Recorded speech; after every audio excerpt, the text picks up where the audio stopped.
toute façon, Pierre, il a des fringues à parier, si tu veux. On parie ta veste? Je te jure, même si je gagne, je la prends pas.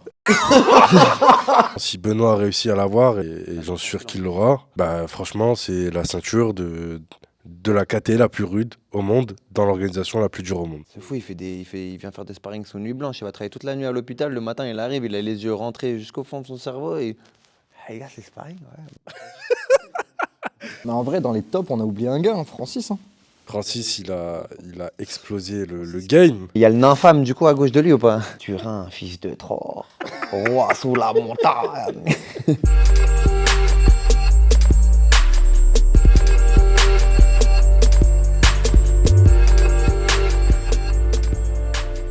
Pourquoi on n'a même pas des bonnets de Noël? Ouais. Putain, je voulais en acheter sur le chemin en plus. Putain. Ok, c'est les Trash Talkers, épisode 3, émission spéciale Noël. Normalement, c'est aujourd'hui ou demain quand sort la vidéo. Du coup, bonne fête à tous. On va commencer par là. Comme d'habitude, avec une équipe de tueurs à gages, je suis comme toujours accompagné de mon gars Clément à ma droite. Bonjour à tous. À ma gauche, la solution. Le seul, l'unique, Alex qui est juste là. On est avec Nassim Belouachi qui va combattre le 26 janvier à l'Hexagone au Zénith de Paris. Pelkacem pour les intimes. Monsieur Hugo Vidal qui rentre des IMAF. Incroyable. Enchanté. Les championnats du monde pour ceux qui ne savent pas. Ouais, c'est ça, exactement. On en reparlera après. Du coup, édition spéciale Noël, on va déjà revenir sur toute cette année qui a été riche niveau MMA. Et je vous propose, les gars, de commencer par votre moment qui vous a le plus marqué cette année. Genre, on va faire un tour de, pas de table, parce qu'on n'a pas de table, mais un tour de chaise pour voir un petit peu ce qui vous a le plus marqué niveau MMA cette année. On va commencer par toi, Hugo. Tiens, Ah, c'est clairement les IMAF et de loin, je pense. Ouais. En termes d'expérience, c'est unique. Ça fout énormément de pression en fait de combattre là-bas, de savoir qu'on représente son pays. Mais franchement, c'est un gros kiff pour soi, mais surtout aussi d'accompagner les autres. Je pense que ça a été une bonne expérience. Et heureusement que les gars qui avaient déjà fait nous ont donné des petits conseils, des petits tips. Et puis comme ça, on sera prêt pour les Europes début 2024. Et d'un point de vue fan. Non, mais c'est vrai, non, mais d'un point de vue. C'est vrai. Gros mot. J'ai pas entendu. UFC Paris, non? Attention à ce que tu veux dire. Non, d'un point de vue de fan, ouais, l'UFC Paris. Ouais. J'ai gratté toute la sécu avec Soussou. J'ai démarré bien loin et j'ai fini tout devant la cage. Donc ça, c'était bon.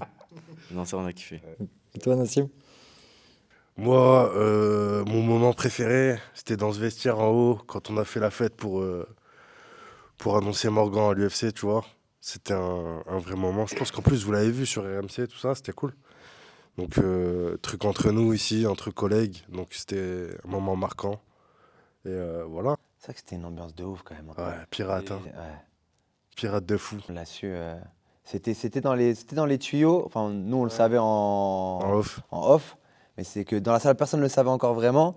Et quand il arrivait dans la salle, je sais pas, je crois, il y a un mec qui a leaké l'info au moment où il est arrivé, tu vois. On l'a convoqué dans le vestiaire. 5 minutes avant. Il a dit Morgan! C'était quoi sa première réaction? C'est que. Ouais, il oui, était. ça fait un peu beau. C'était mouvement de. De fou, on sautait dans tous les sens. Ça sortait des douches, ça sautait de partout, tu vois. Ça glissait de fou en plus. Ouais, on était en calbar, ça aurait pu faire le début d'un mauvais film quand même. J'avoue. Mais ouais, non, c'était lourd. C'était vraiment lourd. Bah, toi, du coup, je pense que c'est un peu évident, ça doit être aussi l'UFC pareil, non? Ouais, mais. Que ce soit en tant que fan ou combattant, etc. Non?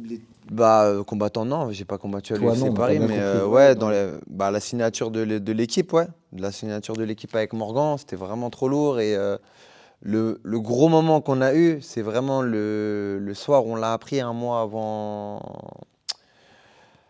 le combat de Morgan à l'UFC. On était tous au restaurant, on était posés pour l'anniversaire d'un pote à nous, tu vois. Et là, il me dit, ouais, il y a Graham qui veut m'appeler, il veut me dire un truc. Je sais pas, je le sens bizarre et tout. On s'est dit, wow, ça se trouve, on a une sauce avec le Cage Warrior et tout. Parce que Graham, c'est le manager de Morgan, mais c'est aussi le président du Cage Warrior. On dit, ouais, c'est relou un peu. Et là, il part, et il revient et tout. Et je vois, il est comme ça, il nous regarde comme ça. On aurait dit un mort-vivant, tu vois.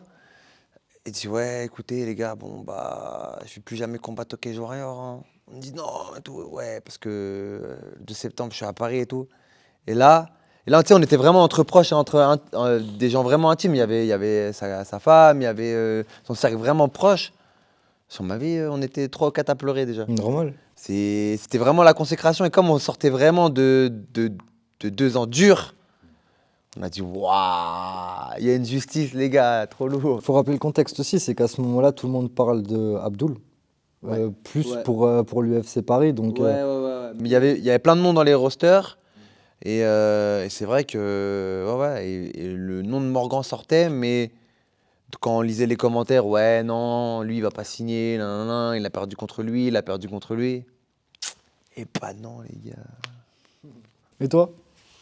Moi, UFC Paris, après, à notre échelle en tant que média, on a vécu des sensations vraiment différentes. Enfin, moi, j'ai eu la première fois, j'ai suivi Nassim, aussi à Hexagone, de suivre un fighter de A à Z pendant la soirée d'un combat, c'est quelque chose aussi.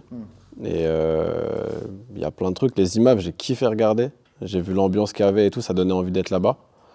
D'ailleurs, je Un pense manque de que... public, par contre. Ouais, ça c'était le petit Trop hic, dommage, mais l'ambiance que vous mettiez, rien que vous, même la connexion avec les Belges, ça m'a surpris aussi. On a foutu un sacré bordel. Tu penses qu'à l'image de la DCC, ça peut changer ça, tu sais, parce qu'il y a des images de la DCC il y a 10 ans où en fait il n'y avait personne, alors qu'aujourd'hui ça remplit des salles. Je pense que ça peut changer, mais ça dépend aussi beaucoup du lieu. Là, c'était en Albanie, dans un petit gymnase. De ce que les autres racontaient, les Belges ou les Français ou même les coachs, ils disaient qu'à Belgrade, l'année dernière, pour les championnats du monde, ça avait rien à voir. C'était dans une bête d'arène, il y avait un monde de fou, il y avait plus de cages, plus d'ambiance. Enfin, c'était vraiment un show. Là, c'était en mode... Compète. Vraiment. Et les championnats d'Europe, c'est où cette année? Normalement, ça devrait être en Angleterre. À Birmingham, c'est ça, là? Ah, exactement. Ça devrait être courant en février, mais c'est pas encore sûr. Enfin, c'est trop flou et c'est ça qui est dommage aussi. Je trouve avec les IMAF, c'est que là, on est déjà milieu décembre et on ne sait pas si dans 2 mois, on a une compétition qui est hyper importante pour nous. Ouais, je capte. D'habitude, c'est censé être calé genre sur un planning à l'année et là, pas du tout. C'est comme les Europes qui ont sauté en Italie, tout ça, parce qu'il n'y avait pas de budget. Et enfin, Ouais, c'est encore en développement, tu vois, qu'il y a encore des... Oh non, faut expliquer qu'il y avait l'UFC qui mettait des billes dans le monde amateur, dans le circuit, qui finançait aussi, et du coup, ils ont arrêté. Et c'est ça qui a un peu bloqué les championnats d'Europe, qui a mis de l'incertitude sur les dates et tout, parce que ça coûte de l'argent. Et du coup, voilà pourquoi. Il n'y avait pas le Brave aussi qui avait fait un partenariat à un moment donné avec l'IMAF aussi qui mettait Je des crois, il me billes. semble, ouais. Je crois le Brave, c'est le Bahreïn, non? Bah, voilà, ça, ouais, avec le c'est Bahreïn. du Bahreïn, ouais. Exactement. Et ils faisaient ça en général pendant une semaine où ils faisaient un événement. Le lendemain, il y avait les IMAF, puis ça finissait sur un événement du Brave. Ouais, donc ils mutualisaient les coûts, quoi, un peu. Ouais, ça mutualisait les coûts, mais en plus, c'était énervé, tu vois. Tu voyais, moi, je connaissais des gars qui combattaient justement au Brave, et il y en a un Qui tu ne connais pas, Nassim? Je sais pas, frérot. Je crois que je connais tout le monde un peu. Et du coup, bah, et d'ailleurs, il a combattu. Je vais vous raconter une anecdote après, ça va être énervé. Il a combattu il y a pas longtemps là au Brave. Et il a perdu, mais je reviendrai là-dessus. Tahar, big up. C'est ça, grosse histoire que je vous annoncerai. Gros nom du MMA français. Alors là, gros nom du MMA. Et, Bah, on voit maintenant, on a le temps. Hein. je te l'envoie maintenant. Ouais, on voit. Gros, c'est un combattant qui revient de très loin. Il a failli mourir à cause de nous à l'entraînement. En fait, je t'explique, c'était à une époque où on s'entraînait avec Michael Lebou, Tahar, David Bir, tout ça. Eux, ils revenaient d'une Fight Week au M1. Et ils étaient, je sais plus, au Kazakhstan, un truc du genre. Il a mangé comme un porc toute la semaine, il revient. Et puis nous, on est là, sparring le lundi, on se dit, vas-y, ça va se mettre sur la gueule, dur. Et on lui roule tous un peu dessus, tu vois. Tous, et il finit un peu mort, un peu. On cardio dans les chaussettes, limite, on se fout un peu de sa gueule, tu vois. Et au final, moi, je le vois un peu, genre, il subit son état physique. Je vais l'aider un peu, je lui dis, ouais, ça va, frérot, tout ça. Il dit, ouais, je sais pas ce que j'ai, je suis fatigué. En sortant de l'entraînement, il va chez un médecin. Le médecin, heureusement qu'il avait un truc pour faire des électrocardiogrammes. Il lui fait un ECG. Et direct, ils appellent le SAMU en urgence. Le mec est en train de faire un infarctus. Wow. Nous, on l'a démonté à l'entraînement. On s'est foutu de sa gueule en disant, ouais, t'as pas de cardio, frérot. Alors qu'en fait, Il est en train de canner. il est en train de faire un infarctus. Et heureusement qu'il a été chez le médecin, parce qu'en vrai, ce jour-là, il aurait pu mourir. Ce qui est fou, c'est qu'il a une partie de son cœur qui est morte. Et après ça, tu vois, après cette grosse épreuve, il est revenu, il s'est réentraîné, il est remonté dans la cage. Donc d'autant plus, c'est pour ça que c'est un bonhomme de fou. Gros chapeau. Hein. Et c'est vrai qu'il a combattu la semaine dernière. C'était pas beaucoup médiatisé, mais il nous a fait son dernier combat contre un UFC vet. Et bon, une défaite. Mais voilà, bonhomme, histoire de bonhomme. Là, il vient d'annoncer la fin de sa carrière, non? Ouais, là, c'est la fin de sa carrière, c'est ça. Défaite, mais grosse victoire sur la vie quand même. Tu vois. Exactement, grosse victoire sur la vie. C'est une histoire de malade, tu vois, quand même. Et Tahar, big up. Ça fait plaisir de partager les tapis avec toi, frérot. Tu vois? Tu connaissais pas cette Non, je histoire, la hein? connaissais pas celle-là. Ah, voilà. Mais c'est une histoire positive, mais pour revenir sur un truc de. On va finir ce truc pour comment dire, les événements les plus importants cette année. Il y a l'UFC Paris comme vous tous, pour être original, mais je dirais par rapport aux médias et tout ce qu'on a fait, je pense que c'était l'interview de JSP qu'on a eu la semaine de l'UFC Paris. C'est vraiment 23h, je peux vous dire comment ça se passe. Bah, c'était le soir où on s'est rencontrés, toi et moi, Ouais. et on discute. J'ai reçu à 23h, tu peux être là demain à 8h. On avait la pesée et tout, mais pas grave. J'ai dit oui, j'enchaîne. Et en fait, le lendemain à 8h, j'arrive sur les studios du tournage de la série La Cage. J'arrive dans une loge, JSP. On me dit, ouais, tu vas l'interviewer pour la série et tout. Et tu te retrouves à 8h, t'arrives à 8h, 8h30, t'es devant Georges. Salut, ça va? Tu sais, genre, désolé pour l'imitation, les gars, mais ouais, je pense que c'est. Tu peux nous refaire tu peux nous refaire l'imitation, s'il te plaît? Non. C'est horrible, hein. Tu sais que les Québécois, ils détestent qu'on se foute de leur gueule, hein. Un jour à Pigalle, j'ai une histoire comme ça, c'est horrible. Excuse-moi, je t'ai coupé. Non, vas-y, coupe.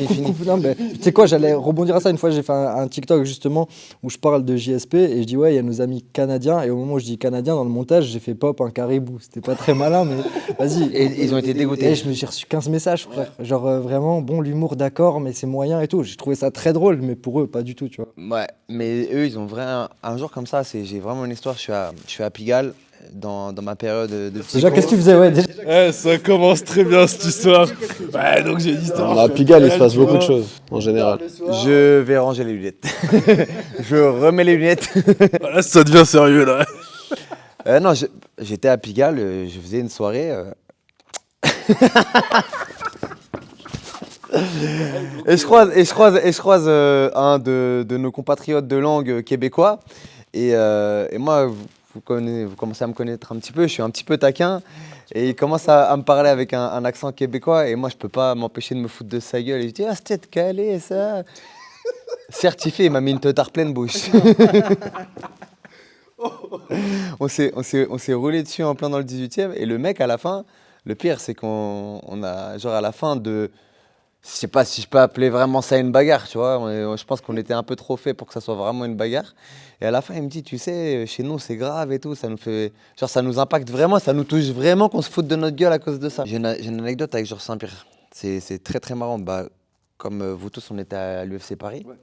Et comme eux, on a réussi à grappiller jusque vraiment collé à la cage. Ils ont fait plus que nous, eux. Je crois qu'il y a une photo mythique de torse nu, pas loin. Karaté Bushido et tout, ouais. T'as pas pu garder ton Tu t-shirt. sais que c'est une tradition. À chaque combat de Morgan, j'enlève mon t-shirt. Et ce sera une tradition jusqu'à la fin de ma vie. Je crois bien. Mais il y a Paul qui est avec moi et on a réussi à gratter. On avait des places, on avait été invités et on avait des places un peu reculées. On a vraiment réussi à gratter jusqu'à la cage.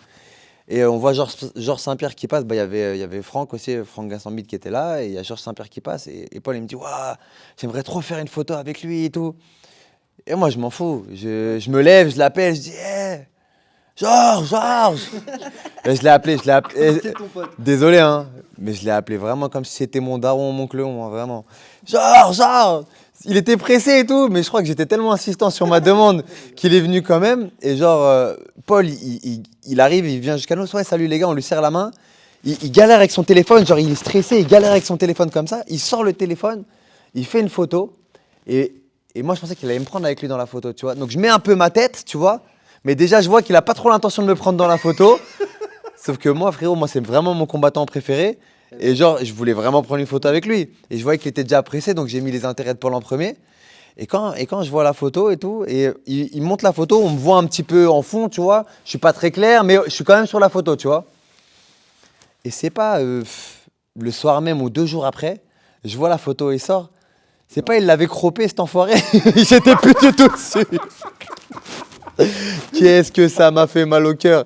J'ai dit donc là, moi j'appelle Georges pour faire une photo. Et là, et à la fin la photo elle sort. Et moi je voulais absolument récupérer la photo, introuvable. T'inquiète. Horrible. Il y aura une occasion. Je me venge, non mais là au stage en Thaïlande, il fait un stage. Okay. Je vais le voir, je vais prendre ma photo et là il n'y aura pas de problème de lumière, de Paul. Mais tu sais que j'ai presque la même, enfin c'est pas pareil, mais après le tournage, il y a l'assistante de prod qui m'envoie sur Insta des photos, genre en mode tiens, je t'ai envoyé des photos avec Georges, si tu veux un souvenir et tout. Elles sont toutes floues, frère. Toutes. Il bouge sur chaque photo, tu vois. J'ai dit, ah, merci. Désolé, hein, parce qu'elle est super gentille, cette dame. Et en fait, j'ai aucune photo. Je dois attendre début 2025 pour voir un plan de moi et JSP, tu vois. Mais bon. Ouais, tu sais qu'il existe. C'est déjà ça. C'est trop lourd. En plus, dans une série, en plus. C'est stylé quand même. Il existe et il connaît ma tête. Tu vois, ça, c'est ça qui est ouf. Mais par contre, trop cool, le mec, directement, il te parle. Tu vois, parce qu'en fait, c'était un plan d'ensemble. Donc, on m'entend pas l'interviewer. Tu vois, c'est un plan d'ensemble qui rentre dans l'arena, sauf qu'il est devant l'arène. Et tiens, je lui tiens le micro. Et en gros, ils me disent, parle-lui de ce que tu veux, en fait, parce qu'on vous entendra pas. Et du coup, premier degré, je lui ai posé des questions sur son combat contre Carlos Condit, parce que Carlos Condit, c'est mon gars. Et premier degré, pendant le truc, il m'expliquait. Il me dit, ouais, à ce moment-là, c'était un peu dur parce que j'étais touché quand il a fait son 1-2 high kick. Vraiment, j'ai vu noir, j'ai cru que j'étais KO, je me suis réveillé, j'ai compris que j'étais encore dans le combat et tout. Et le gars était en train de m'expliquer vraiment le déroulé d'un de mes fights. Enfin bref, c'était. Ouais, c'est une scène de ouf. Mais en parlant de l'UFC Paris, pour faire la transition, combattant de l'année, parce que franchement, ça se tape. Pour moi, il n'y a pas d'évidence. Hein. On peut parler de Cédric Doumbé, on peut parler de Benoît. Malgré tout, j'ai envie de dire, et laissez-moi le dire, on peut parler de Cyril, tu vois. Je garde ça dans l'ensemble. Combattant de l'année, mais français. Français, ouais. Ah, on fera après un petit. C'est pas l'idée de faire des awards, mais juste un nom. Ça dépend sur la performance, sur le show. Bah, comme tu veux. Tout critère confondu, peut-être qu'on fait un vote où on prend tout dans l'ensemble, en fait. Ouais. Moi, je mets Benoît Saint-Denis. Je pense que c'est unanime. Hein. Ouais. T'as Il vu, a tu fait un prends rush de fou, hein. Il y a 1 an à maintenant, déjà, il a explosé sur tout. À la fois sur les réseaux, à la fois sur ses performances dans la cage. Il fait du sale. Il y a tout qui est réuni. En Il fait. a tout pris, il a rien laissé. Alors, sur la performance globale de l'année, je dirais Benoît. Sur le one-shot, je mettrais Doumbé. Sur l'entertainment, ouais, je mettrais Doumbé. Après, l'intérêt de Doumbé, ce qu'il a apporté, qui est vachement intéressant aussi, c'est que mine de rien, il a démocratisé de ouf le MMA. Tu parles MMA France maintenant, le premier nom qui sort, c'est Doumbé. Il a fait des émissions mainstream de fou. J'ai l'impression que Benoît a plus pété d'un point de vue international, mais en France. Dans une niche, plus. Le terme de vue grand public, je pense que c'est Doumbé. Connaisseur, c'est Benoît. Ouais, c'est ça, exactement. Ouais, Mais si on prend vraiment le sportif en ligne de compte, c'est Benoît sans conteste. ouais, je suis d'accord. Il a fait un rush de dingue quand même. Hein. Mais c'est une dinguerie. Il n'a pas fait un match à la décision. Et il a pris des sacrés charbons. Hein. Il C'est a une pris des victoire. sacrés charbons. C'est une victoire le premier. Les stats. Les hommes mentent, pas les chiffres. Ça, c'est ta phrase depuis la phrase du mois de décembre. Et c'est surtout que c'est incroyable parce que nous, pour le coup, c'est le premier podcast qu'on fait sur la chaîne. C'est l'époque où il est blessé. Il sait même pas encore s'il va avoir un combat en juillet. Finalement, il arrive à avoir le combat contre Bonfim. Il gagne derrière UFC Paris, etc. etc. Mais c'est un truc de fou. En 6 mois. Il y a 6 mois, il est En moins 6 mois. bien classé que Paddy Pimblett. Faut se dire ça quand même, en fait. Tu vois, Qui a combattu c'est assez 3-4 ouf. fois qui a fait des perfs cette année? Et international, justement. Franchement, même en combattant international, Benoît Saint-Denis cette année pour moi. Ce sera mon côté chauvin qui va parler, mais franchement, Moi, je suis d'accord. et même dans la sphère MMA internationale, les combattants UFC, ils commencent à parler de Benoît Saint-Denis, tu vois. Volk. Non. Non. Oui, mais il perd au-dessus. Tu vois, enfin bon. Le premier combat, oui. Le deuxième, là, le KO qui s'est mangé, c'est dur. Hein. Alex Pereira. Ah, ou Malais ou Pereira. O'Malley qui prend la ceinture. Pereira qui fait une année de fou, mais qui perd aussi contre Adesanya. Contre c'est Blakovic. Ouais. Je le voyais pas forcément vainqueur, tu vois, sur ce show. Ouais, en fait, c'est quoi, O'Malley par exemple. O'Malley, il prend la ceinture. En vrai, t'as raison, moi je suis même prêt à mettre Benoît Saint-Denis. Ouais. Franchement, pour le rush qui a été fait en termes de gain de place, en termes de visibilité, de KO, son KO par high kick, là, il a tourné énormément, tu vois. Du coup, dites-nous dans les commentaires. Dites-nous dans les commentaires si pour vous aussi, Benoît Saint-Denis, c'est le combattant de l'année international. On parle même pas que français, parce qu'en fait le débat se pose, qui a fait mieux que Benoît à l'heure actuelle en 2024 sur la scène internationale? Répondez dans les commentaires. Et parmi les Français, donc hors Benoît qu'on va évidemment suivre en 2024, pour vous, c'est qui les Français à suivre? Azael. Azael, ouais, forcément. Moi. Suivez-moi, les gars. Mais c'est vrai, après, dis-le. Ça peut être en amateur et en pro, hein, mais... Il y a Salah qui fait la triple ceinture, là, ce week-end. J'ai tellement envie de voir ce que ça donne après, putain, ça là. J'espère qu'il va gagner. En amateur, les gars, Hugo Vidal, Paul, Soussou, nos petits gars à nous. Hein. Sohil qui a été champion du monde, ouais. Sohil champion du monde. Même Samba qui fait 3e. Wally Tandia. Moi, je mets une grosse pièce sur Wally Tandia. Champion du PEF. Qu'est-ce qui s'est fait voler? J'avais la haine. Ouais, cette disqualification-là, elle est incompréhensible. Et ça, moi, c'est ce qui m'énerve un petit peu sur les fédés, c'est le manque de recours possible, que ce soit en France ou à l'étranger. En fait, là, il y a eu un recours, frérot. Ils ont fait une demande. De ce que j'ai compris, ils lui ont dit demain matin, à la pesée, tu sauras. S'il se pèse, c'est lui. Sinon, toi, t'es C'est ça, banane. en fait, si le Toi, médical, t'étais là, ouais. ouais. En gros, c'est si le médical lui disait qu'il était apte à combattre, il pouvait combattre.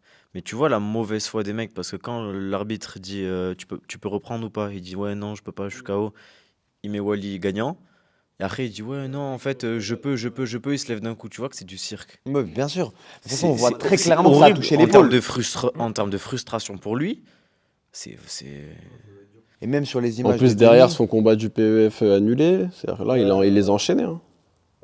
Ouais, il m'a dit qu'il s'est blessé. Mais même au-delà de ça, moi j'aurais bien aimé voir Wally, parce que pour moi il allait tuer le gars qui l'a pris. En tous les cas, ça s'est vu au premier round. Et il y avait Alvi derrière le Belge. Alvi qui a fini vice-champion du monde et qui a combattu Avec une tout le main, tournoi avec une main pétée. main 3 pétée, semaines ouais. avant, il s'était pété la main. Ça aurait été un combat de tueur, je pense. J'aurais bien aimé le voir. Delphine, qui est la vraie championne du monde aussi. Oh là là, quelle Ça, folle. là. Et qui vient d'être championne de France en anglaise. Ouais, classe B, ouais. C'est fou, hein. Elle vient du grappe, hein. il y a 2 ans, elle aimait pas les coups, les gars. Il y a 2 ans, elle aimait pas les coups. On parlait de gens à suivre l'année prochaine, Delphine, ça en fait partie. Hein. Violente dans la cage, hein. Et faut pas oublier que celle qu'elle prend en finale là, des championnats du monde, c'est une meuf qui est ceinture noire et championne du monde d'IBJJF. C'est une folie. Elle lui a sprolé 25 fois dessus. Bah, c'était comme quand au Maroc, hein, tu sais, elle nous dit ouais, je suis content d'être dans l'équipe à Oumar parce que je dois travailler mon ground and pound, c'est mon gros point faible. Elle tombe contre la double championne d'Afrique de lutte. Elle la take down 2 fois, inside leg trip, elle termine en ground and pound. Alors que elle disait que c'était sa lacune toute la semaine. Non, elle est née pour abattre, hein. Je te jure que la violence des coups pour une femme dans une si petite caté, oh, le débit qu'elle met aussi. C'est une bosseuse, les gars. Vous vous rendez pas compte à quel point elle bosse, en fait. C'est une bosseuse de fou malade. Moi, je la connais depuis un certain temps parce qu'on s'est rencontrés sur le circuit du grappe. C'est une bosseuse de fou. C'est une bosseuse de fou. Elle Ouais, je arrête pense jamais. on l'a eu en interview la semaine dernière. Elle va faire vachement de bien, je pense, ouais, même à féminin. De ouf. Je viens d'apprendre là que à la base c'était du grappe qu'elle faisait. Ouais, elle a été championne de France plusieurs fois. Je crois qu'elle avait fait les championnats internationaux en grappe aussi, tu vois. Donc, non, elle a un gros, Pour gros, moi, elle avait gros fait 10 ans de background. boxe anglaise, frérot, et c'était clair et net. Non, pas du tout. Elle a commencé la boxe anglaise il y a 2 ans dans le 91 à Fight Industry, si je dis pas de bêtises. Moi, par contre, T'imagines je crève d'impatience de voir Oumar Sy en light heavyweight. Je crève d'impatience. Genre, pour moi, même si voilà, même en parlant avec lui, il reste tempéré, même s'il dit qu'il y a de la place, qu'il le sait. Genre vraiment, c'est le potentiel de ce mec par rapport au niveau de cette catégorie aujourd'hui, ça peut aller vite. Hein. Ça peut aller très vite, hein. Il peut rentrer, faire un combat dans le top 5, je pense. 5, je sais pas. Bon, on lui a proposé pour son premier combat top 7, ça veut dire s'il passe, il Ouais, mais à rentre dans quel le 5. c'est ce qu'il disait, à quel prix en fait. tu Oui, vois. oui, non, mais là, il a pas c'est fait. pour faire le faire valoir ou un truc comme ça. Je pense que Ce que je veux dire, c'est qu'il avait la possibilité en un combat de rentrer dans le top 5. S'il passait Volcan. Volcan, qui était classé 7, pour moi, il rentrait à 5-6. je trouve pas qu'il y a un intérêt de prendre Volcan aussi rapidement, tu vois. Ouais, même financièrement. Plus 10, financièrement, c'est ça. Et même en termes de hype, tu vois, je trouve pas que ce soit un combat intéressant pour Omar. Et vous là, parce que je sais que vous êtes discret là-dessus et c'est tout à votre honneur. Mais vas-y, je suis sûr que vous avez une stratégie de l'enfer avec Morgan. C'est quoi le plan pour 2024 ? Ouais, vous faites les gars, vas-y, on prend notre temps et tout. On est là pour le plaisir, maintenant c'est l'UFC, mais pas moi, frérot. Je vous ai carrément fait 2 interviews, vous me racontez ça. Maintenant, je veux la vérité, c'est quoi le plan des enfers ? Il y a tout qui s'affiche dans cette interview. C'est quoi le... Parce que je sais qu'il y en a un. Tu peux pas me dire que vous êtes juste là à se dire, oh, pro combat après combat. Les gars, cette partie va être coupée dans la V1, sachez-le. La stratégie des enfers. Dis-nous le plan. Chers amis, Le projet Mbappé, c'est quoi le projet charrière là ? Le projet charrière, je pense que c'est de casser des gueules à l'UFC, hein. non, ça va être non, bien sûr. Après, le projet sportif, il reste le même. De toute façon, après, on est conscient, on va prendre notre temps comme tout le monde. Mais il y a le projet charrière UFC, mais il y a le projet charrière dans sa globalité. Et là, on est en train de, juste pour vous dire quelque chose, on est en train de restack l'équipe et on est en train de monter une équipe d'Avengers. Ok. Donc préparez-vous pour 2024 à avoir du contenu très très solide, très très lourd et je peux pas vous en dire plus. Sportivement, on est plus sur une... Je sais que tu peux m'en dire plus, mais je te pose quand même une question de plus. On est plus sur une stratégie... Tu vas me comprendre, à la William Gomis ou à la Benoît au niveau du rythme de combat et du type d'adversaire qu'on veut prendre. Alors, concernant le type d'adversaire, moi, je suis pas suffisamment calé là-dessus pour te répondre. Tu vois, la stratégie, elle est détenue par le manager, par les managers de Morgan, Graham et Guillaume. Donc moi, là-dessus, j'ai pas forcément les clés, mais on n'a pas vocation à brûler les étapes. Après, on n'est pas fermé à des opportunités. Et on se voit pas plus grand qu'on est, on se voit pas plus petit qu'on est non plus. Tu vois. Donc, en considération, on peut vaquer entre différents plans en fonction de ce qui va être de ce qui va nous être proposé. Mais la stratégie annexe de développement de l'image et du reach de Morgan en tant que personnalité va faire en sorte que peut-être, en tout cas c'est ce qu'on espère, l'UFC nous place sur des cartes ou sur des endroits qui vont être intéressants pour eux pour avoir une grosse visibilité. On va pas se mentir que pour une première arrivée à l'UFC, claquer un KO comme ça au premier round, et après, la couverture médiatique de la semaine, le travail que nous on a fait en inside avec nos équipes, le travail qui a été effectué aussi. Et Morgan, sur la communication, on en rigolait, on parlait de la coupe de cheveux, mais c'est important. Bien Les sûr. déclarations au micro, c'est important. En conférence de presse, du coup, j'y étais, je peux le dire aussi. Ouais. Il a dit des phrases pas types, mais que l'UFC aime entendre Ouais, bien et qui sûr. sont pas assumées de la bouche de tous les combattants, Bien tu sûr. vois. Mais est-ce qu'il y a une stratégie au niveau de la communication aussi de toucher un public un peu plus international? Ouais, aux États-Unis, ça va arriver dans les années à venir, c'est sûr. En fait, Il parle bien anglais, tu vois, même sans- vos vidéos, enfin les vidéos qu'il sans fait. prétention aucune, ce qui est fait actuellement par Morgan, j'ai pas vu un autre combattant le faire. Et même des combattants top stars UFC, ils font des trucs lourds, je kiffe ce qu'ils font, mais il n'y a pas cette DA, il n'y a pas cette recherche C'est de qu'un rime, c'est storytelling. qu'un rime et à la française, je trouve. Hein. C'est qu'un rime et de chez nous. Ouais, mais je pense que bientôt, frérot, on dira plus ouais c'est Quinry, on dira c'est français, Bien frérot, sûr. parce que on va leur montrer qu'en France, avec tous les combattants qu'il y a, avec Benoît, avec toute la jeunesse qui monte là, avec tous les amateurs, on va leur montrer que maintenant le pays du MMA, ça va être la France. En tout cas, très rapidement, je pense que la France va se hisser dans le top 3 des pays internationaux pour le MMA. Parlant d'un autre français, justement, une année 2024 entièrement en amateur pour Paul. Ouais. La stratégie pour Paul, elle est claire, hein. On en a discuté ensemble et c'est un travail qu'on a en synergie. Je te coupe, il parle pas. Hein. Je te jure qu'il parle pas pour le Je lui tiens le moment. micro depuis tout à l'heure, frérot. Tu veux lui tenir autre chose, quoi. C'est vrai que tu peux reposer un peu ton bras, frérot. Non. Non, mais c'est gentil, c'est au cas où s'il intervient d'un coup, comme ça on a le son. Travaille le cage control, là, ou quoi? Tu vois, là, il y a zéro espace entre Je vois ça, tu fermes les angles, là. mon bras et. Tu vois, là, ça veut dire défense, tac, tac, boum. Bref, vous pouvez reprendre. Paul, 2024 en amateur. Il y a des gros projets qui arrivent pour Paul en amateur.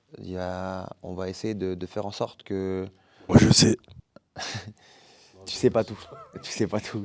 Il y a des gros projets qui arrivent pour Paul. On va essayer de faire passer un cap sur à notre niveau l'amateur, les combats amateurs en France, tu vois. Et on va essayer de faire de l'entertainment autour de ça. Donc il y a aussi Paul qui va rejoindre une organisation. Je peux pas dire qui, quand, pourquoi, mais À surveiller de près. à surveiller de près. Et ouais, amateur pour l'instant. Amateur pour l'instant, il n'y a aucun intérêt pour Paul à passer un pro pour l'instant. Amateur, j'ai vocation à dire que c'est de l'expérience gratuite en fait. Tu sais ce que je veux dire, Robin ? Tu prends un maximum d'expérience, il a fait les IMAF, on aimerait bien qu'il fasse encore 2-3 IMAF, tu vois. Peut-être un championnat d'Europe, encore un championnat du monde, encore peut-être un championnat d'Europe ou 2 championnats du monde, mais encore au moins ouais, un an et demi, 2 ans en amateur. Il Et est là, jeune. tu nous racontais que là, vous partez donc 40 jours en Thaïlande Ouais, avec, ouais, c'est ça, avec ouais. une belle équipe. On part un gros mois en Thaïlande pour s'entraîner. Et juste avant que tu nous expliques ça, Hugo, c'est pareil pour toi? L'année prochaine, amateur? Moi, ce qui est prévu, c'est de faire au moins jusqu'à 2025 en amateur. Parce que j'ai vu avec la BTT. C'est une volonté des deux côtés ou toi t'es pressé de passer pro? Non, pas du tout. Justement, je sais que j'ai beaucoup à travailler en amateur. Tu pars faire le camp ou en février? Ah non, du coup, tu seras en Thaïlande. Non, je serai en Thaïlande. Ben, en même temps qu'ils seront en Thaïlande, toi tu combattras. Donc on a 6 semaines de ton fight. C'est ça. C'est là, t'es rentré dans le dur de la prépa là. Ouais, ça On va, arrête ça le va. cardio, on arrête. On arrête tout ça. Enfin, le cardio, je l'ai déjà, toujours, mais. Espèce de salaud. Ah, du coup, là, t'en es où? Il y a le nymphambe du coup à gauche de lui ou pas? Ah, Royal. Gimli. Ça va, ça se passe. Turin, fils de Troie, roi sous la montagne. Si vous avez la rêve, vous gagnez un t-shirt Mad Fighter. Je l'ai. Une vraie question sérieuse et technique par rapport à ton combat. Ouais. Ça te chauffe, t'es un gros grappleur, t'aimes ce délire un peu à la Khabib et tout dans ton style. Mhm. Et là, on te met un Dagestanais en face. En vrai, t'es content de pouvoir montrer tes talents contre, entre guillemets. Tu vois, là, on n'est pas un gros striker contre gros grappleur. Je pense que vous avez des styles qui sont assez similaires. Est-ce que ça te chauffe de justement montrer qui est le meilleur Là-dessus. dans un forcément. domaine qui est censé être le sien? Forcément. Et en fait, qui plus est, quand tu vas combattre, t'as envie d'être meilleur même dans tous les domaines. C'est-à-dire, même si au début il va striker, où je vais vouloir striker mieux que lui, en termes de lutte aussi, sur tous les domaines, si je peux être au-dessus, je vais faire en sorte d'être au-dessus. Donc, Et tu seras au-dessus. bah ouais. Bah ouais. Bah ouais, les gars. Mais t'inquiète, après, pour tout ce qui est ground and pound, de lutte, amener au sol, contrôler, forcément, si je peux le faire et que je peux montrer que c'est un truc que je maîtrise, et qui plus est que ça rentre, on va dire que ça inverse le cliché qu'il pourrait y avoir sur le fight, let's go. Comment tu te prépares déjà? Est-ce que tu es bien au niveau de ton poids actuellement? Ouais, ça va, là, je suis bien, je suis un peu... Bon, je suis à 76 et quelques, hein, je suis encore à plus de 10 kilos. On arrive à 6 semaines de mon fight, je vais commencer à faire attention à l'alimentation, je fais attention à ce que je mange, évidemment, les quantités, la supplémentation, de quelle manière je mange tout ça, tu vois. En vrai, c'est bien que tu nous parles de ça parce qu'on a un nouveau partenaire avec la chaîne, c'est Nutrienco, c'est des compléments alimentaires aussi. Ça y est, c'est sponsorisé les gars. Mais plus sérieusement, je voulais amener ce sujet pour savoir qu'est-ce qu'un combattant dans une prépa, il va prendre justement pour soigner sa diète, son alimentation, etc. Est-ce que toi, tu parlais de suppléments? Qu'est-ce que tu prends? Dans quelles conditions? Avant, après les entraînements? Enfin, en bref, à quoi ça sert et dans quelle mesure tu les utilises? En vrai, je prends des compléments pour, comme c'est appelé, pour compléter l'alimentation. En général, ça dépend avec les repas. J'essaie de calculer tout ce que je mange, soit en apport de prot, en apport de glucides, lipides, tout ça. Je pèse tout, ouais. Je me prépare des gamelles où je sais à peu près à combien de calories dedans. Ça me permet de savoir je consomme combien de calories par jour. Et après, quand mon apport, par exemple en prot, il n'est pas suffisant dans la journée, je me fais un shaker en plus, ce qui va m'apporter l'apport nécessaire sur la journée.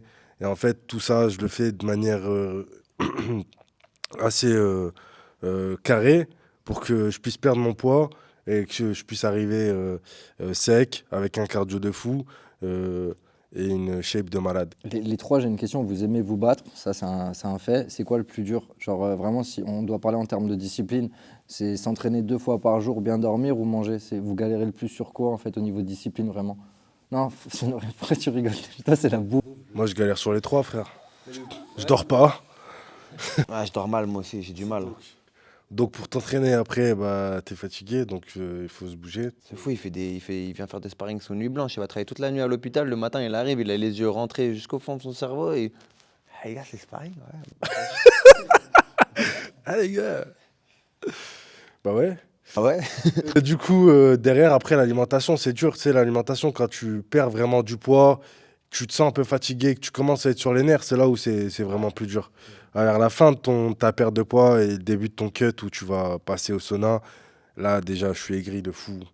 T'as envie de tirer à balles réelles, vraiment. La dernière semaine, Dernière semaine, elle est rude, gros. Quand ils vont t'as être coupé là, les on glucides. va te tabasser. Quand tu coupes les glucides, mec. Waouh. Je me rappelle de ta tête quand je t'avais croisé à l'UFC Paris, quand tu étais venu chercher les bottes de Rémi là. T'es mort. C'était un zombie. Je lui parlais, il faisait ouais. Ça va, Nassir? Ouais. Je m'en vais. Ouais, casse-toi. J'ai bien compris qu'il n'y avait rien à en tirer. C'était. Et toi, Hugo, justement, qui a en plus accompagné, qui l'a vécu et qui a en plus accompagné pendant les IMAF des athlètes qui sont allés jusqu'à la finale, qui devaient cutter parfois à chaque fois, donc tous les soirs. C'était comment? C'était intense? Ouais, c'était intense, mais après, c'est moins flagrant comme ils font, entre guillemets, dans le milieu professionnel, parce que c'est pas les mêmes poids qui cut de façon hydrique. Forcément, je pense qu'on suit tous le même régime. Mais généralement, ouais, en amateur, maximum, c'était 1-2 kilos pour la plupart. Sauf les Kazakhs, les Tadjikistan, ils cutaient 3-4 kilos. Moi, les 61 Kazakhstan, enfin tous les pays d'Asie, étaient plus costauds que moi. C'était une folie, alors que c'était la caté d'en dessous. Mais ouais, non, je pense qu'en vrai, c'est l'hydrique. Hein. Le dernier jour, c'est relou quand t'as la pâteuse, tu prends un glaçon, c'est tout. Ouais. Moi, j'ai eu la chance, je le fais pas trop. Moi, c'était 1 kilo parce que je mangeais, que je buvais bien la journée, parce que je passais tard dans mes combats. Mais il y en a et ça doit pas être drôle, hein. Enfin, je pense à eux en pro. J'ai accompagné aussi Mehdi pour son dernier combat, le BD. Ouais, c'est pas... c'est pas drôle hein, pour ceux qui doivent faire du cotudric. Est-ce qu'on peut lui mettre un chapeau de nain sur la miniature, s'il vous plaît? Ouais, s'il te plaît, ça fait très Noël en plus. S'il y a des petits lutins qui font les petits cadeaux. Et je les ai mis aux IMAF. Hein. J'ai ramené à tout le monde. De quoi, les chapeaux de Noël? Le chapeau de Noël, le chapeau de lutin, tout. Même Serge. Et d'ailleurs, pour Noël, tu nous ramènes quoi? Peut-être pas un petit code promo chez Nutrienco? Ah, pourquoi pas. Ça Et peut là, se faire. poto, et là, tu vois, c'est un placement, ça, poto. Ça, c'est un putain de placement, ça. Hein, et là, t'as le code promo qui s'affiche, le petit chapeau de lutin, c'est drôle, et on a envoyé le code promo. Et du coup, je suis sur Nutrienco. C'est quoi le code promo, s'il te plaît? Je crois que le code promo, c'est NoSense10, les gars. Et puis voilà, moins 10% sur le site, parce que je pense que ça paraît évident pour certains, sauf certains. Mais je dirais pas le nom. Ok, elle est dure, celle-là, je l'ai pas posée, mais le flop de l'année. Il y en a peut-être eu le flop de l'année ou celui qui a le plus déçu. Sur un combat, je dirais Cyril. Ah ouais, J'étais déçu, en fait, de la presta de Con Jones. ok. Même si personne le voyait, enfin, il y en a qui le voyaient favori, d'autres non. J'étais grave dégoûté. Non, mais je pense que Pas que je suis c'est ça le contre lui flop. ou que je l'enterre, hein, mais je pense qu'en termes d'attente personnelle, regarder le combat, je me suis dit, il peut le faire et tout, j'y croyais grave. Et quand je vois la première guillotine, le premier réflexe qu'il a, au lieu de mettre le bras et de le pousser, c'est de le tirer, je me suis dit non. J'ai dit, c'est foutu. Et j'étais grave dégoûté que ça dure aussi peu de temps et qu'il ait pas pu striker. Le flop de l'année, je dirais aussi le Bellator, frère. Un peu triste, hein, mais de tout ce qui se passe, hein, c'était vraiment la... Oh, Bellator Paris, moi j'ai kiffé, hein, les gars. Ouais, voilà, moi, j'arrive pas à avoir de flop en tête. Si, franchement, moi sur Barnaoui, ça m'a fait trop mal au cœur. Contre Primus, c'était dur. Hein. C'était dur. Mais c'était pas un flop de Mansour, c'était. Je trouve que ça a fait un flop de finir la soirée comme ça. Une grande clim. Grande clim dans la salle. En plus, il y avait les travaux de RMP ont été très. Les travaux d'RMC, ils ont été monumentaux sur Mansour et je sais pas, j'ai pas. Surtout que c'était l'avant-dernier combat et que en plus c'était une telle clim que tout le monde s'est barré. Ouais. Il n'y avait plus personne pour le main event. Ouais. Fabian Edwards, tu vois. C'est pour ça que je dis c'est un peu dommage. Faire tout ça pour fermer l'année d'après, quoi. Mais bon, c'était comme chez Congo. On n'a pas de chance, en fait. Autant on a de chance. Je trouve que chaque UFC Paris, c'est une réussite, mais tous les Bellator... Ah ouais, c'est vrai, je me rappelle chez Congo qui s'était fait lutter pendant 5 rounds par l'Américain. ouais, Ryan Bader. Ouais. C'était dur, hein. C'était dur. Ouais. Je dirais Darius. Hein. Darius, c'est vrai Parce que Darius, il était pas loin. On était tous en train de se dire, il peut battre Islam. Puis Oliveira lui a éteint sa carrière. Et Même là, Oliveira, hein, il a dernièrement, pris cher, en fait, après Islam. Hein. On n'a Ouais. pas vu grand-chose. Hein. Autant pour moi, c'est le combattant 2020 de l'année dernière. Enfin, 2022, on va dire. Autant 2023, c'est plus compliqué, quoi. C'est vrai que Darius s'est pris une méchante clim quand même, Darius. Hein. Ouais. Et il avait fait un combat de fou. C'était contre Gamrot qu'il avait fait un combat de fou. Exactement, ce C'était- fight, c'était une C'était dinguerie. une dinguerie. Hein. Mais en vrai, dans les tops, on a oublié un gars, hein, Francis. Hein. Ouais. En vrai, Francis, il a sa place là-dedans, parce qu'il a bien réussi Francis, son tour de fou. il a explosé le game. Il a explosé le game. Et ce qu'il est en train de faire aussi avec le PFL Afrique, c'est là on n'en parle pas pour l'instant, mais quand le game africain va arriver sur la scène internationale du MMA, ça va être une dinguerie les gars. Je pense vraiment que ça va être monumental. Je suis pressé de voir ça. Et est-ce que tu peux nous parler, je sais pas si tu as pu communiquer avec Azael, est-ce que automatiquement là, tous les gars du Bellator, ils vont passer PFL ou c'est plus compliqué que ça? En fait, je crois que pour l'instant, ils organisent encore le Bellator, un petit moment. Et après, je pense qu'ils feront une espèce d'événement pour fusionner les deux. Ouais, transfert de notoriété. C'est ça. Parce que mine de rien, ça reste quand même actuellement la deuxième organisation mondiale de MMA, le Bellator en termes de renommée. Et je te dis ça parce que j'ai vu Azael qui a posté une photo avec un hashtag Bellator et PFL, tu vois. Du coup, je me suis dit, ah, il y a peut-être des trucs... Ouais, parce qu'il semblerait qu'il y ait un événement qui se prépare bientôt. Tu peux pas en parler, tu peux pas en parler, ça sert à rien de sourire, tu me dis, je peux pas en parler. Je vous parle de ça en privé, les gars. Ok. Et puis voilà, du coup, ce sera un événement qui permettra de Synchroniser un peu. synchroniser un peu les deux orgas, tu vois. Pour finir là-dessus, vous y croyez à ça peut faire une vraie concurrence à l'UFC, PFL Non, Non. Moi non plus, j'ai un peu du mal. je pense que la marque UFC est trop forte. Tu sais, c'est pas genre l'organisation, c'est la marque. Ouais, elle est forte. En Europe, après en Europe et sur le continent américain. Mais moi, je ne m'en rendais pas forcément compte. Et quand je suis parti en Thaïlande l'année dernière, Le One. le One, c'est une dinguerie, les gars. On le regarde pas beaucoup, mais les combattants du One, c'est des stremons, c'est extraordinaire. Les KT, elles sont folles. En niveau d'entertainment, le show, il est millimétré. Le Muay Thai, avec les petits gants, c'est létal. Parce que là, il n'y a pas de phase de sol ou de travail contre la cage, hein. Donc franchement, le One, ils ont leur place, ils ont leur place. Et peut-être que ça va être deux segments toujours séparés, en type un peu guerre froide, tu vois, avec d'un côté l'UFC pour le marché européen et américain et une partie de la Russie, et l'autre marché pour le One. Je pense que ça va être clairement ça, hein. Pour moi, One fait déjà partie du top 3 devant le PFL. Enfin, en termes de plaisir à regarder. Mais ouais, clairement. Et pour conclure, je pense que c'est pas mal. Première ceinture française, ce sera qui alors? J'ai Benoît ou Manon? Bah, est-ce qu'on peut parler de Cyril encore dans la compétition? Je ne sais pas. Je pense que Ouais, ça reste joue le mieux entre classé, les hein. trois. Ça reste le mieux classé. Manon est mieux classé. Je pense que Cyril va devoir attendre un combat entre Curtis et Almeida. Déjà, est-ce qu'on aura une ceinture l'année prochaine? Et si oui, vous pensez que c'est qui?